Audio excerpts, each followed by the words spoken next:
Nissan has decided to withdraw from its memorandum of understanding with Honda on pursuing a merger under a holding company, and that's according to Japan's Nikkei Business Daily.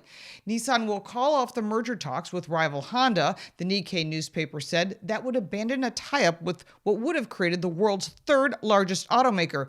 And it raises a lot of questions about how it will drive its own turnaround all by itself. I'll tell you what all this means, but first I want to remind you to like this video and subscribe to this channel to keep up with what's going on in your automotive world. Honda, Japan's second largest car maker, and Nissan, its third largest last year, had said they were in discussions to merge and create the world's third largest automaker by sales, number one being Toyota and number two being Volkswagen. And that's bulking up in an industry that faces a lot of threats from China's BYD and other electric EV car makers, which has created a lot of issues for all brands. If the US and Europe reduce or preferably abolish the electric vehicle mandate, as President Trump has already started to do, this will effectively serve as a bailout for Nissan, as they've had struggles with Leaf and Aria, which are two of their brands that are electric. But this actually helps every gas-powered car maker, and that includes Honda, Ford, General Motors, Stellantis, and Volkswagen, who we've covered in other segments because they're also struggling. Now, Nissan Motor Company rejected the acquisition offer that would make it subsidiary of Honda. According to a person familiar with the matter, they didn't want to be a subsidiary, and therefore they are going to stop the merger between the two car companies joining forces. The talks to create the world's third largest car maker have gone poorly since the plans were first announced in December. This development raises fresh questions about how Nissan could ride out its latest crisis without any external help.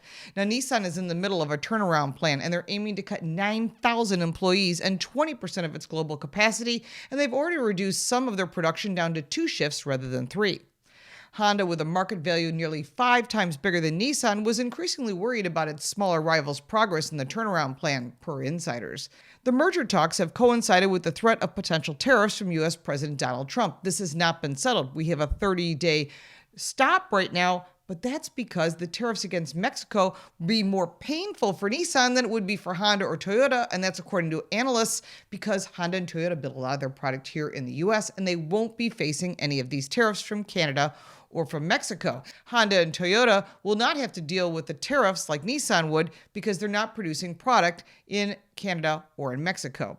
Nissan has been hit harder than any other car maker from the past shift to EVs, having fully not recovered from its scandal and the arrest and the removal of former chairman Carlos Ghosn in 2018, which we covered on our channel. These are some major hurdles that they're going to have to clear. Christopher Richter, senior Japan auto sales analyst at brokerage CLSA, commented on the situation, quote, "The news saying that Nissan did not want to be a Honda subsidiary appears to be a highlight that control was a contentious issue. Without being able to have control, Honda appears to be walking away." Nissan is 36% owned by French car maker Renault, which in late January sent representatives to Japan to express concern over the transaction and seek a premium for its stake, according to some insiders. Mitsubishi Motors Corporation, which has reportedly decided against joining the alliance, said earlier this week it would make a final decision once Honda and Nissan reach an agreement later this month. Well, that agreement is not going to happen, so Mitsubishi will most likely stay in a relationship with Nissan as well as Renault, which they've done in the past. Now, Honda's shares jumped more than 8% on the news, while Nissan's fell 5%. Renault's stock fell 3.4%. But now the question is, what will happen with Nissan? It's in a downward spiral.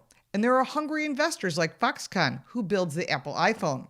They want to take ownership position of the company. But one thing's for sure, this story is far from over. If you like this video, give it a like and subscribe for more videos like this, and check out our car review channel, Car Smarts. You can support me by buying me a cup of coffee, and if you want even more content, check out the links in the description. I'm Lauren Fix. Thank you so much for watching.